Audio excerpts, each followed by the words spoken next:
13వ తారీఖున ఎన్నికల సమయంలో పాల్వాయి గేట్ అనే పోలింగ్ కేంద్రం దగ్గర తాను అక్కడికి వెళ్ళినప్పుడు జరిగిన ఘటన మీద అసలు ఎందుకు ఆ ఘటన జరిగింది? ఎవడన్నా కొద్దో గొప్ప కనీసం ఆలోచన చేసేవాళ్ళు ఎవరైనా ఆలోచన చేయాలి కదా.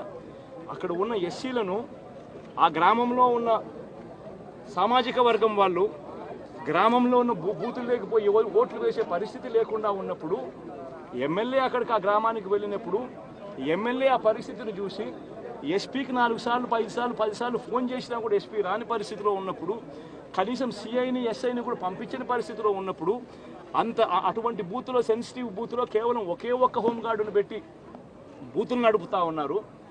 అటువంటి పరిస్థితుల్లో అన్యాయం జరుగుతూ ఉందని చెప్పడం కోసం, అన్యాయం జరుగుతూ ఉన్న వాళ్ళ పక్షాన్ని నిలబడడం కోసం ఎమ్మెల్యే లోపలికి పోయి ఈవీఎంను పగలగొట్టే కార్యక్రమం జరిగింది. ఎందుకు ఈవీఎంలో నిజంగానే ఎమ్మెల్యేనే రిగ్గింగ్ చేసుకుంటా ఉంటే, ఎమ్మెల్యేకి అక్కడ నిజంగానే ఎమ్మెల్యే పరిస్థితి అంత బాగుండింటే ఎందుకు ఎమ్మెల్యే ఈవీఎం పగలగొడతాడు? అక్కడ పరిస్థితి బాగలేదనే కదా, అన్యాయం చేస్తూ ఉన్నారనే కదా.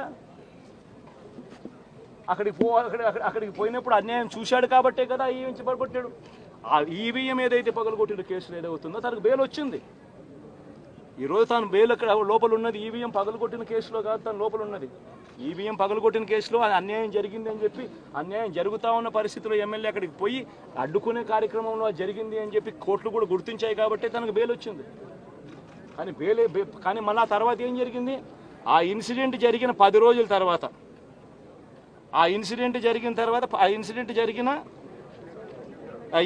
జరిగిన 10 రోజుల తర్వాత, అంటే మే 23వ తారీఖున ఎమ్మెల్యే అక్కడికి వెళ్ళి హత్యాయత్నం చేశాడట. పదే పోలింగ్ బూత్లో హత్యాయత్నం చేశాడంట. ఎవడన్నా బుద్ధునోడు ఎవడన్నా నమ్మదానికి ఉందయ్యా?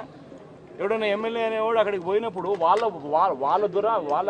వాళ్ళు చేస్తూ ఉన్న రిగ్గింగు, ఎమ్మెల్యే దానికి అడ్డుకునే కార్యక్రమం చేస్తూ ఉంటే ఎమ్మెల్యే అక్కడికి పోయి ఎమ్మెల్యే హత్యాయత్నం చేస్తాడా? చెప్పడానికైనా హద్దు పొద్దు ఉండాలి కదా. 10 రోజుల తర్వాత ఎమ్మెల్యే హత్యాయత్నం చేశాడని చెప్పి కేసు పెడతారు 10 రోజుల తర్వాత. ఇప్పుడు నిజంగానే అటువంటి ఇన్సిడెంట్ జరిగిందంటే సిట్టు 17వ తారీఖు నుంచి, మే 17వ తారీఖు నుంచి 20వ తారీఖు లోపల మధ్యలో ఇచ్చిన రిపోర్ట్లో, ఆ సిట్లో అది చెప్పాలి కదా, ఇట్లా జరిగింది, ఎమ్మెల్యే అనే వ్యక్తి హత్యాయత్నం చేసే కార్యక్రమం చేశాడు అని చెప్పి రావాలి కదా. మరి ఎందుకు సిట్ రిపోర్ట్లో రాలేదు? ఈ రకంగా ఒక మనిషిని కేవలం 4 సార్లు ఎమ్మెల్యే, తాను 2000 కన్సిస్టెంట్గా 4 సార్లు ఎమ్మెల్యే గెలిచాడు. 2009లో గెలిచాడు, 2011లో గెలిచాడు, 2014లో గెలిచాడు, 2019లో గెలిచాడు. ఒక మనిషి కన్సిస్టెంట్గా 4 సార్లు ఎమ్మెల్యేగా గెలుస్తూ వస్తున్నాడు అని అంటే ఆ మనిషి మంచోడు కాబట్టే గెలుస్తూ వచ్చాడు, ఆ మనిషి మంచోడు కాబట్టే ప్రజలు ఆశీర్వదిస్తూ వచ్చారు. అటువంటి వ్యక్తిని తీసుకొని వచ్చి తప్పుడు కేసులలో ఈ మాదిరిగా బిగించడం ఎంత మటుకు ధర్మం?